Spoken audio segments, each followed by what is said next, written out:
I read a fascinating research paper that was published about 12 years ago talking about how avoidant attachment may actually be a functional adaptation that could be helpful for the rest of the group.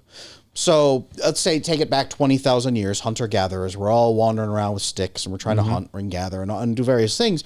If you are in an environment where somebody is raised, low vasopressin bonding, hyper-attuned to safety parameters, hyper-attuned and believing no one else is going to really help them, that they alone are fully responsible, then if they do join a group, now that group may benefit from having someone who is hyper-attuned to all those scanning for threats.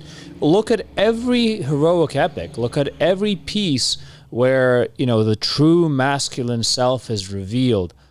They're not touchy, huggy, feely, let's sit there and talk about our feelings.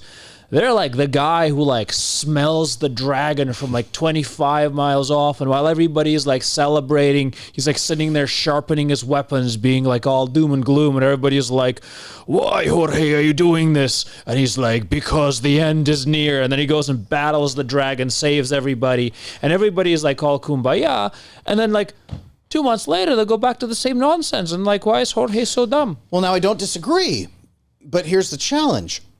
In that circumstance, he needs to be able to form functional bonds enough with his community. Number one, for them to benefit from this, he needs to form enough of a bond with them that they are worthy of his time and investment. Otherwise, he'll smell the dragon, wander off quietly into the woods, and the dragon will come eat them as his decoy while he goes and lives alone in the forest. That's psychopathic. That's weird.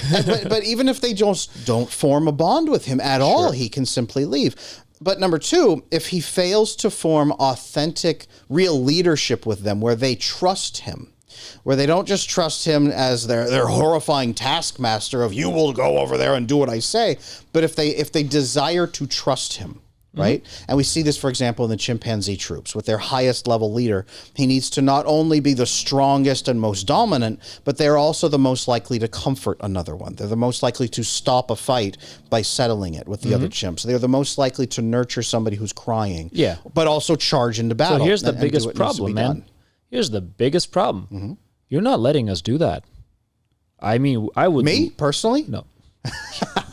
Sometimes. Women, so we're talking about maybe the women who love avoidant men who are maybe I'm talking about them. two things. Okay. I'm talking about the fact that many times the women are now stepping into their masculine and they're trying to act in a way that is going to hurt them. They're trying to jump into male relationships without understanding anything about male psychology. They're trying to jump into very many male responsibilities without being prepared. And they are not only just likely to hurt them, but they're also they're not only just likely to hurt themselves, but they're also likely to hurt us.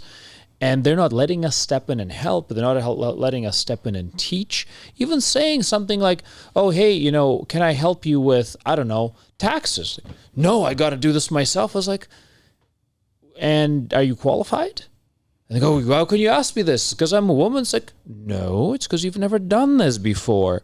And the same thing applies to everything else. Electrical work, women are trying to do a lot of things, and I respect them for it, but you cannot do so carelessly, especially if somebody else loves you. So it's point number one. And point number two is society.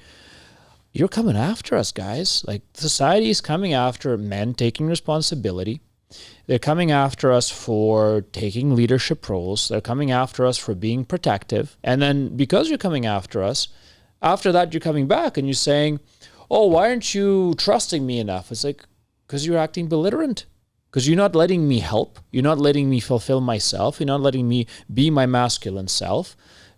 You're trying to step on my toes and you're yelling at me for things that aren't working. If you like this clip, I know you're going to enjoy the full episode. You can watch it right here.